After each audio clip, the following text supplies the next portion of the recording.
aquí. Esos son los sinónimos con los que se conoce esta enfermedad.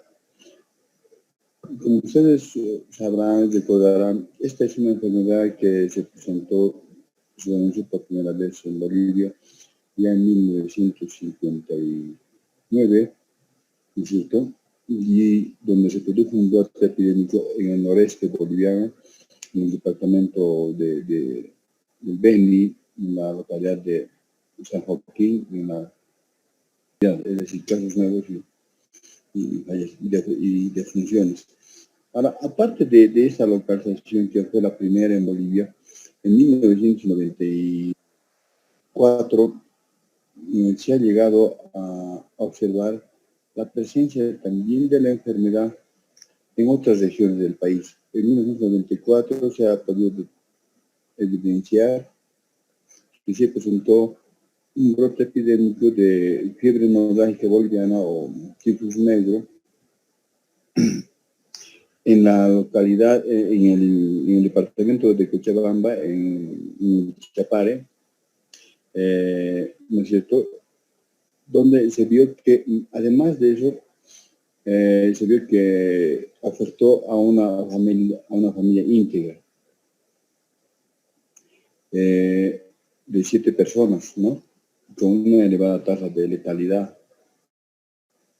En 2004 se ha podido evidenciar la presencia de la enfermedad en los yungas del departamento de La Paz, en Caranavi específicamente, y hace unas 2 gestiones, 2 años atrás, también se ha podido determinar la presencia de la enfermedad en el mismo Caranavi. Entonces,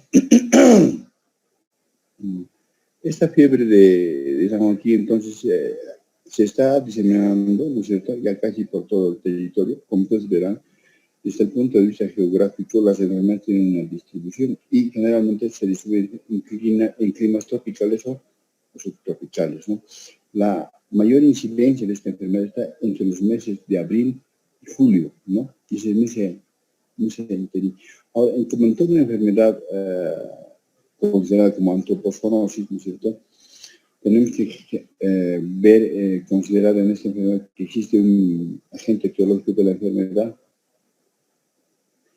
y que existe también un vector de la enfermedad y un susceptible de la enfermedad. Estos 3 elementos básicos son considerados básicos, son básicos para la presencia de la enfermedad. Si faltara uno de estos elementos, no se produce la enfermedad en el hombre, ¿no?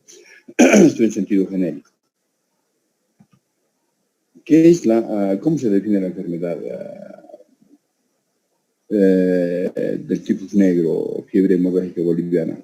Antes de eso, indicar que hay fiebres hemorrágicas, ¿no es cierto?, en otros países, como por ejemplo en Argentina. Entonces, en aquel caso se llama fiebre hemorrágica de la Argentina. En Venezuela, fiebre hemorrágica venezolana. En el Brasil, fiebre hemorrágica brasileña. Entonces, obviamente el virus, el agente etiológico de la enfermedad es de la misma familia, pero es otra especie, ¿no? Y también el vector es de otra especie. Si es de la misma familia, pero si es de otra especie, ¿no? Y esto es importante, como veremos, en el aspecto de la profilaxis y el tratamiento de la enfermedad. ¿Cómo se define la enfermedad? La enfermedad se define como una antropozoonosis, es una enfermedad zoonótica de etiología viral transmitida, ¿no es cierto?, por roedores, o sea, por ratones, ¿no es cierto?, infectados, ¿no es cierto?, y por contagio interhumano. Ahora, esta enfermedad es de notificación obligatoria desde el punto de vista epidemiológico. ¿Cuál es el agente etiológico? El agente etiológico del tifus negro o fiebre hemorrágica boliviana es el virus machup, que fue aislado por primera vez en Bolivia el 18 de mayo de 1963, es decir, muchos años después de que se presentaron los primeros casos de fiebre hemorrágica boliviana. Es un virus que corresponde a la familia de los arenavirus, como ustedes podrán ver en la fotografía, es más o menos del tamaño la forma de un gránulo de café, es espiculado, es decir, tiene proyecciones externas, ¿no es cierto? Tiene una capa lipofílica, que es lo que le da la capa antigénica al virus, llega generalmente a medir entre 70 a 120 nanomicras, ¿no es cierto? En su especie existen más o menos 8 tipos de estos virus, de arenavirus, ¿no es cierto?, que producen las distintas fiebres hemorrágicas de las distintas regiones que les he mencionado. Además, decirles que es lábil a la evolución. ¿Cuál es el vector de la enfermedad? El vector de la enfermedad son los roedores. Y de los roedores, de esta especie de roedores, entonces existen 7 especies de roedores en esta familia. Y el vector de la fiebre hemorrágica boliviana o tifus negro o fiebre de Magdalena, la fiebre hemorrágica boliviana es el Calliomis callosus que ahí tienen en la foto, fíjense, es de color castaño, ¿no es cierto? Este vector se distribuye generalmente, su hábitat natural es el clima tropical o subtropical, ¿no es cierto? Y está localizado fundamentalmente, se distribuye en Sudamérica, se lo pueden encontrar estos roedores en Sudamérica, desde la parte sur de la República de Venezuela hasta la parte sur del continente, o sea, de la Argentina específicamente, ¿no? Entonces, en todo este extenso territorio existen estos roedores y es probable la transmisión, y es probable que transmitan la enfermedad en toda esta zona extensa, ¿no?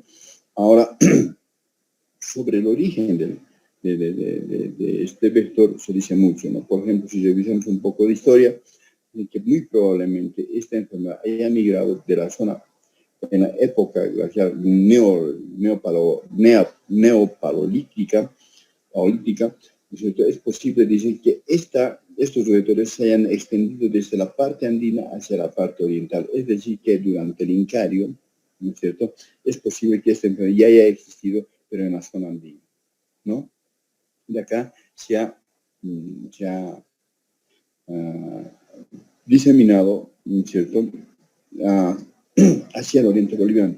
Lo real, lo específico, lo concreto es que actualmente la fiebre hemorrágica boliviana es casi propia de los climas tropicales y subtropicales, y son esas las regiones donde se ha determinado la presencia fehaciente de este roedor, ¿no? En Chapare, en los Yungas y en el oriente boliviano, en lo que es la Amazonía boliviana. Entonces, existe la circulación del virus y obviamente del roedor, ¿no? ¿Cuáles son los medios de transmisión de la enfermedad? Existe la transmisión inhalatoria a través de la mordedura, o sea, por agresión por parte del roedor, y por contacto con el roedor, o el consumo de alimentos contaminados con deyecciones del vector, ¿no? Entonces son las 3 vías de contagio. ¿Cómo más o menos se ocurren las cosas? En Magdalena, ¿cierto?, se observó en San Joaquín, en el municipio de Magdalena, la localidad de San Joaquín, ¿no es cierto?, se vio este mecanismo, ¿no?, y está totalmente determinado. El vector está colonizado, infectado por el virus machupo. Este puede transmitir a su descendencia, a sus camadas, ¿no es cierto?, ya con el virus colonizado y ya infectado, y durante su ciclo vital los vectores desarrollan la enfermedad, se infectan, están colonizados y transmiten la enfermedad, no llegan a padecer la enfermedad. Entonces, ¿qué pasa? Y los ratones, los roedores, los calones que ellos hacen, tienen hábito peridomiciliario. Entonces, para alimentarse, invaden los domicilios y depositan sus deyecciones, ¿no es cierto?, en el transcurso de su invasión a los domicilios, en el suelo o sobre los alimentos, ¿no es cierto?, y aquí se ve una especie de liofilización, ¿no es cierto? O sea, por desecación de sus residuos biológicos, es decir, la diuresis y su catarsis, la catarsis del roedor. Y aquí es donde las personas, al hacer la limpieza de sus habitaciones, aquí en el caso del oriente boliviano, donde las habitaciones se llaman pahuichis, ¿no es cierto? Producían polvo al barrer el piso, entonces, y esto llegaba a inhalar la persona. Entonces, así contraía la enfermedad, más generalmente, con más frecuencia. Pero también puede y esta persona a su vez puede transmitir la enfermedad, es decir, el huésped de la enfermedad puede transmitir la enfermedad a los que comparten la habitación, ¿cierto? Al comunicarse, al hablar, conversar con ellos, ¿no es cierto? Es decir, a través de la vía inhalatoria, el contagio interhumano es posible, ¿no? Otra vía es el consumo de alimentos inadecuadamente elaborados y contaminados con deyecciones de los roedores, ¿no? O sea, en este caso del carbón, como por ejemplo el queso, consumir queso, ¿no es cierto? O otra forma menos frecuente es a través de la agresión del vector de la enfermedad hacia el huésped, es decir, una mordedura, ¿no es cierto? Por ejemplo, que es menos frecuente. Son las vías de transmisión de la enfermedad. Entonces, por ejemplo, esto se vio en el Chapare, ¿no? Donde resultó afectada toda una familia de 7 personas y la vía de contagio en ellos fue determinada como la vía aérea, la inhalatoria, ¿no es cierto? Es decir, a través de contagio interhumano. O sea, no siempre un huésped que esté desarrollando la enfermedad puede contagiar a otra persona, ¿no es cierto?, sin que haya la presencia del vector. O sea, hay una transmisión interhumana y a través del vector, ¿no? O sea, hablaríamos de una transmisión vectorial y otra forma de transmisión no vectorial, ¿no? La no vectorial sería a través de la relación interhumana, hasta las microgotas salivales de Flügger, ¿no es cierto?, al conversar, ¿no es cierto?, obviamente sin medidas de bioseguridad.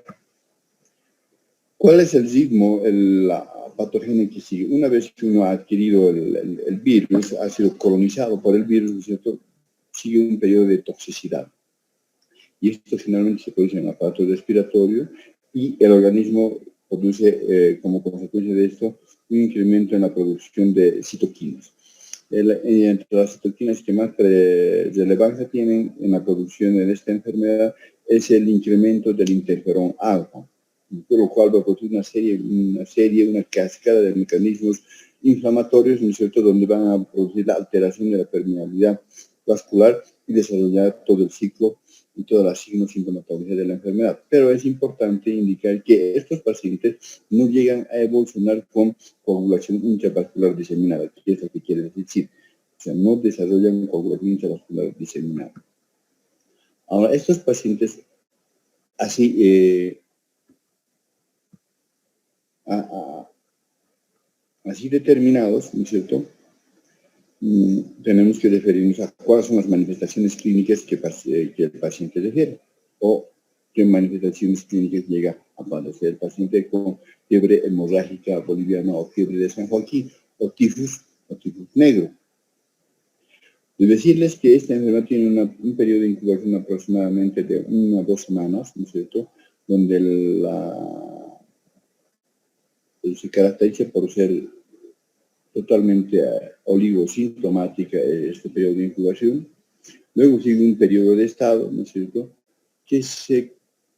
que tiene una duración aproximadamente de unos 7 días, pero que se caracteriza fundamentalmente porque presenta manifestaciones inespecíficas, es decir, síntomas y signos concurrentes a muchas otras patologías, como si se tratara de un simple estado gripal. Es decir, que va a tener fiebre, va a tener mialgias, artralgias, escalofríos, ¿no es cierto?, cefalea, ¿no es cierto?, además síntomas gastrointestinales como náuseas, vómitos, ¿no es cierto?, totalmente inespecíficos, ¿no es cierto?, pero si radica en una zona epidemiológicamente positiva para tifus negro, hay que sospechar.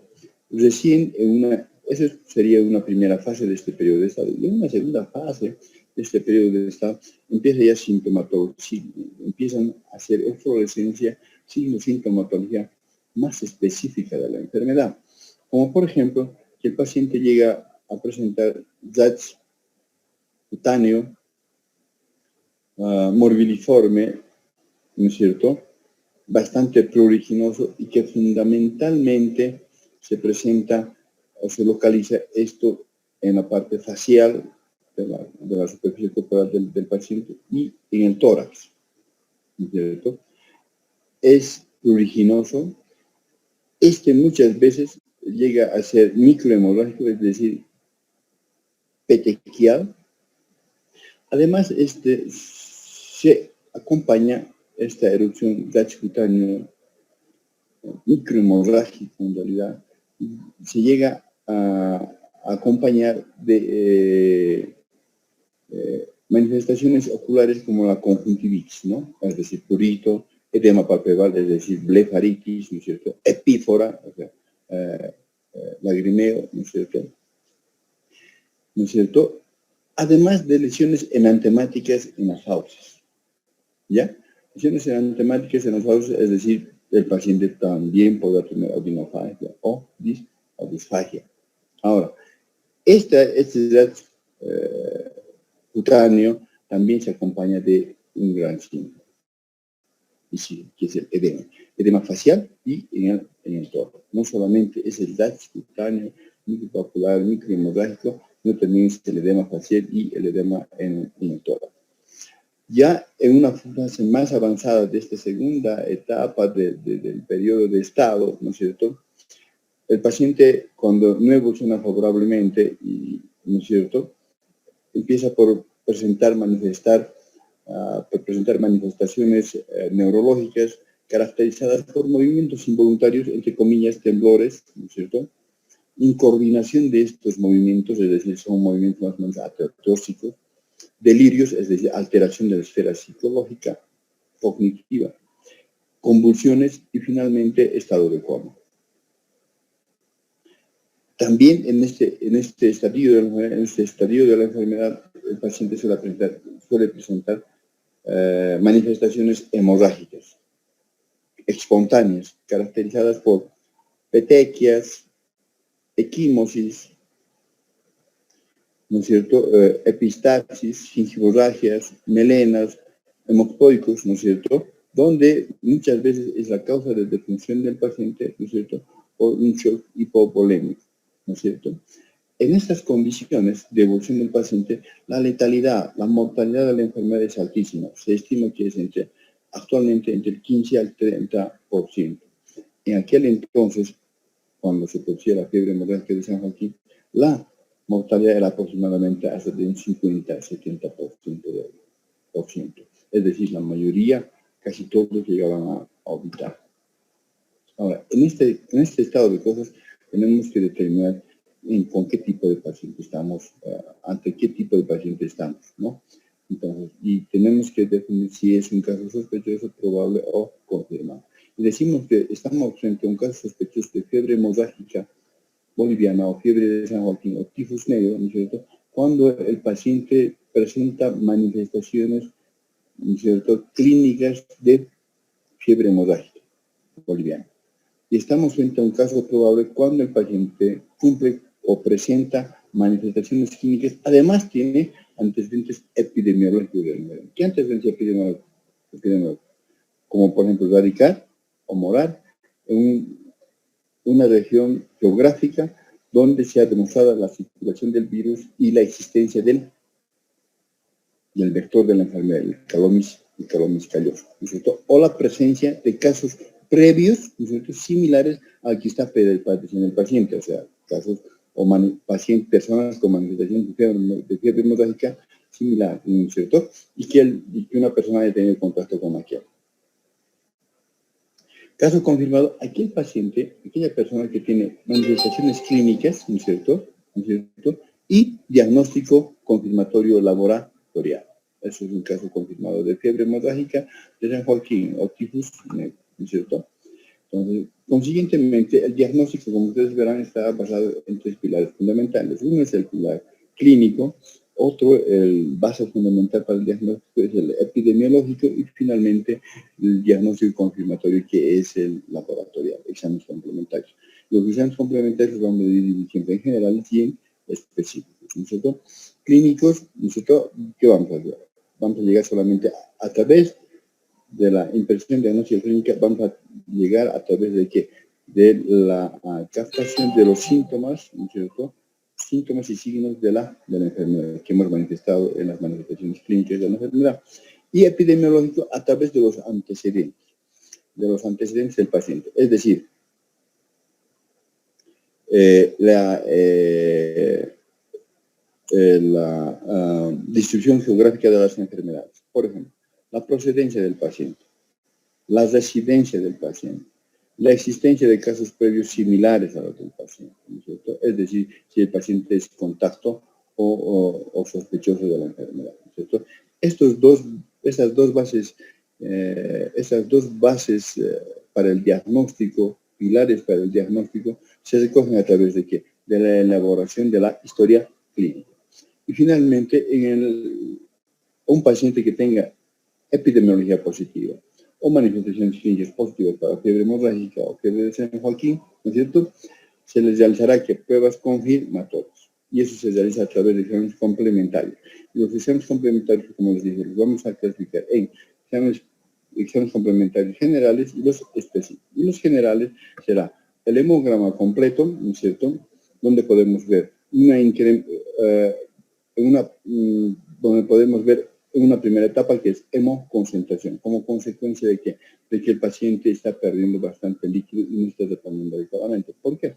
Porque el paciente tiene fiebre, tiene astenia, dinamia, anorexia, es decir, existe un incremento en las pérdidas fisiológicas extraordinarias de líquidos.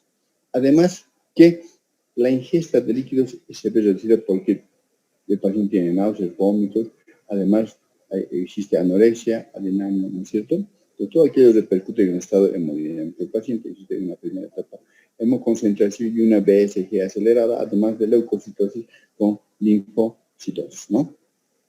Ahora, y en la serie plaquetaria, lo que existe es tendencia a la trombocitopenia. Entonces, exámenes confirmatorios tenemos dos tipos de confirmatorios para confirmar la presencia del diagnóstico. Uno será la serología, es decir, la determinación del estado inmunológico del paciente. Entonces, se realiza en una muestra de sangre, como ustedes saben, ¿no es cierto? Y la primera, la determinación de la presencia de estos anticuerpos, el primer anticuerpo pueden aparecer, que generalmente se produce hacia el cuarto o quinto día, es la IgM, ¿no? De reacción rápida. Y luego, entre el octavo día aproximadamente, empieza a manifestarse la presencia de lo que es la IgG, inmunidad retardada, ¿no? A través de la prueba de ELISA.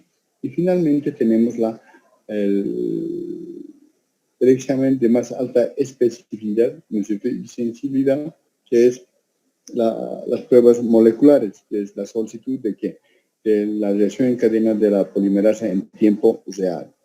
¿Cierto? Eso quiere decir RT, tiempo real, reacción, y PCR, reacción en cadena de la polimerasa, para fiebre hemorrágica boliviana, eso quiere decir FHB. Esta es de alta sensibilidad y alta especificidad, que generalmente ya se hace positiva hacia el cuarto día de presencia de la enfermedad. Con esto, una vez realizado el diagnóstico, confirmada la impresión diagnóstica, tenemos que realizar el tratamiento de la enfermedad. Y el tratamiento de la enfermedad vamos a dividir vamos a hacer vamos a enfocar desde dos puntos de vista. Uno es el tratamiento de soporte y otro, digamos, el tratamiento específico de la enfermedad. El tratamiento de soporte, ¿qué quiere decir? Al paciente debemos aislarlo, debemos aportarle adecuadamente una alimentación adecuada, ¿no es cierto? Una hidratación o rehidratación adecuada, siempre tendría de preferencia que sea por vía parenteral endovenosa. en este tipo de pacientes está contraindicado la administración de medicamentos por vía parenteral subcutánea o intramuscular, ¿ya? ¿Por qué? Porque tiene lesiones hemorrágicas, ¿no es cierto? Y podríamos complicar el cuadro con la formación de hematomas y abscesos, por vía parenteral endodérmica. Y cuando esté utilizable, sea utilizable, es decir, los vómitos no sean intensos y es tolerable, se puede también hidratar o deshidratar por vía oral, ¿no? ¿A través de qué? De sueros de hidratación, de soluciones de hidratación oral, los famosos SROs para TRO, ¿no? Terapia de hidratación oral. Y existe un medicamento antiviral específico, ¿no es cierto?, que ha sido efectivo en el tratamiento de la fiebre hemorrágica argentina, ¿no es cierto?, y también tiene efecto positivo contra el virus de Machupo, que es el virus de la fiebre hemorrágica boliviana. ¿Por qué esto les digo? Porque si bien existe un virus, una fiebre hemorrágica de San Joaquín, virus hemorrágico argentino, virus hemorrágico venezolano, ¿cómo es? Fiebre hemorrágica brasileña, fiebre hemorrágica argentina, ¿no es cierto? Todas estas enfermedades son producidas por un virus, por la familia de los arenavirus, pero de distinta especie. Por ejemplo, la fiebre hemorrágica de la Argentina, la fiebre hemorrágica argentina, es producida por el virus Junín, otra especie de virus, ¿no es cierto? Y la ribavirina ha demostrado ser efectivo contra el virus Junín y se ha hecho ensayos en Bolivia, ¿no es cierto?, para la prescripción del mismo medicamento para la fiebre hemorrágica boliviana o de San Joaquín o tifus negro. Y se ha visto que tiene efecto positivo, es decir, los pacientes llegan a evolucionar favorablemente con la indicación de este antiviral, que es la ribavirina, ¿no?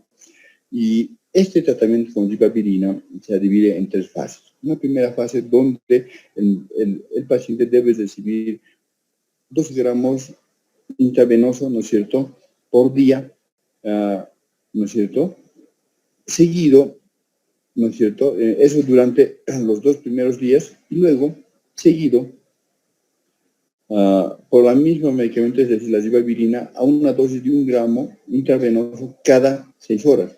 Luego pasa a una tercera fase por 4 días, ¿no es cierto?, luego pasa a una fase de ribavirina, ¿no es cierto?, a 0.5 gramos o, si gusta, 500 miligramos intravenoso cada 8 horas por 6 días, ¿no? Ese es el esquema de tratamiento, ¿no es cierto?, con un buen efecto resolutivo para la patología.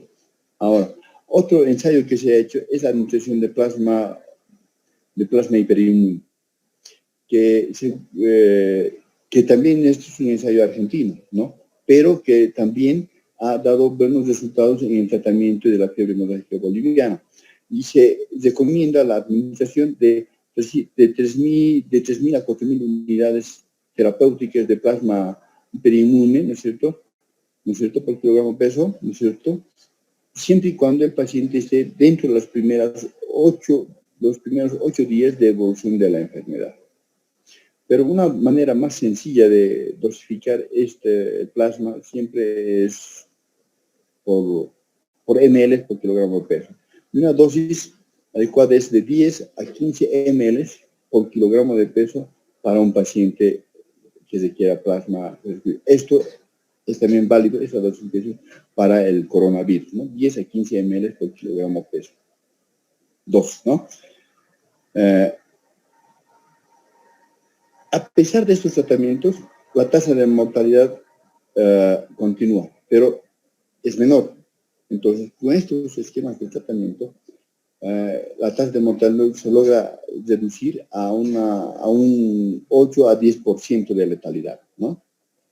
Y esta tasa de letalidad se mantiene en ese nivel, que aún todavía es alto, cuando los pacientes, ¿no es cierto?, o es más frecuente cuando los pacientes llegan a desarrollar un síndrome neurológico tardío, es decir, sangrado encefálico, ¿cierto?, por la cascada de citoquinas y la cascada inflamatoria que presenta. De estos esquemas de tratamiento, el que más rentabilidad terapéutica tiene, es decir, el que mejor resultados produce, es la ribavirina, ¿no? No así el plasma hiperinmune. Prevención.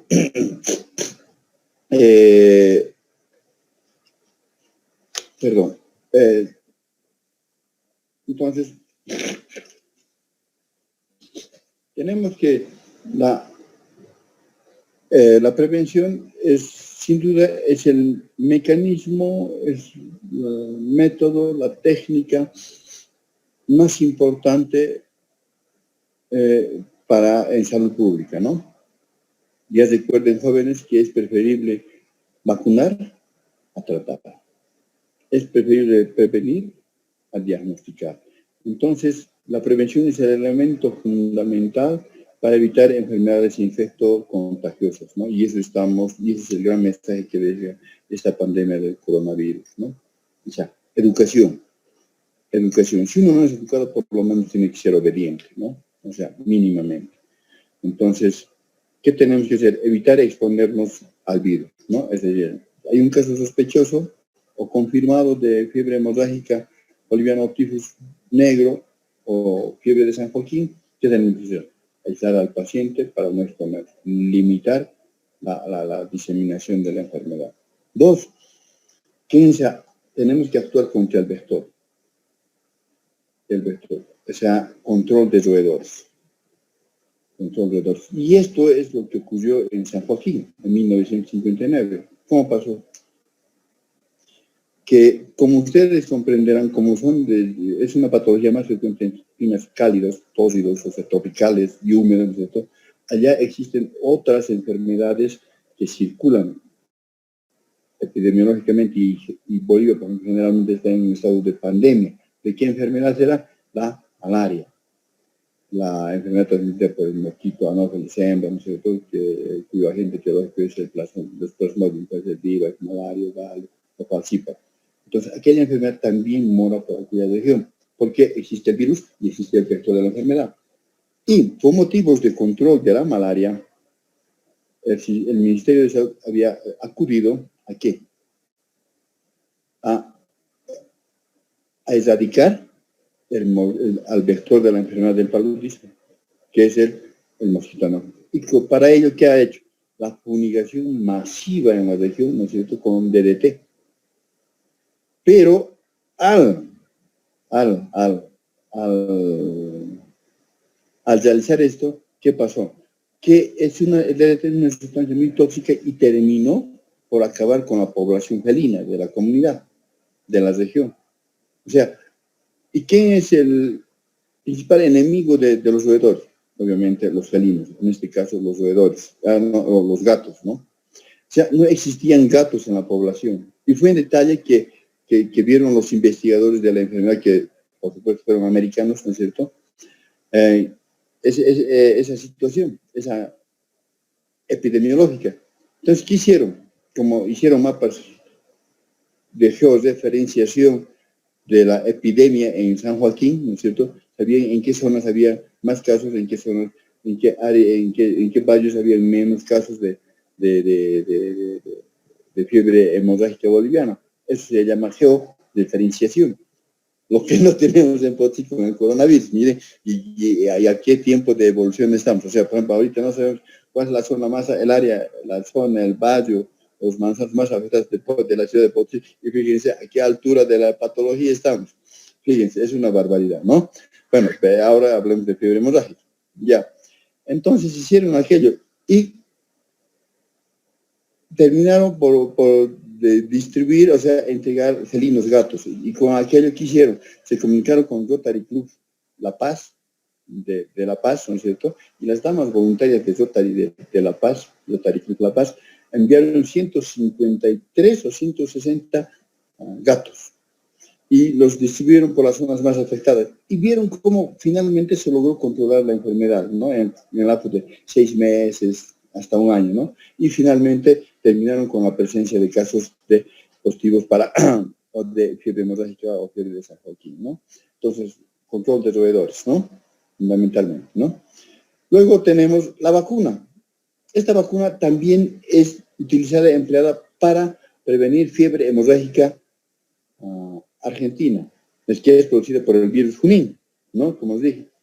Pero ha demostrado ser efectivo contra el virus machupo, que produce la fiebre hemorrágica de San Joaquín, o fiebre tifus negro, o fiebre hemorrágica boliviana, ¿no es cierto? Entonces, es considerado como un mecanismo de prevención para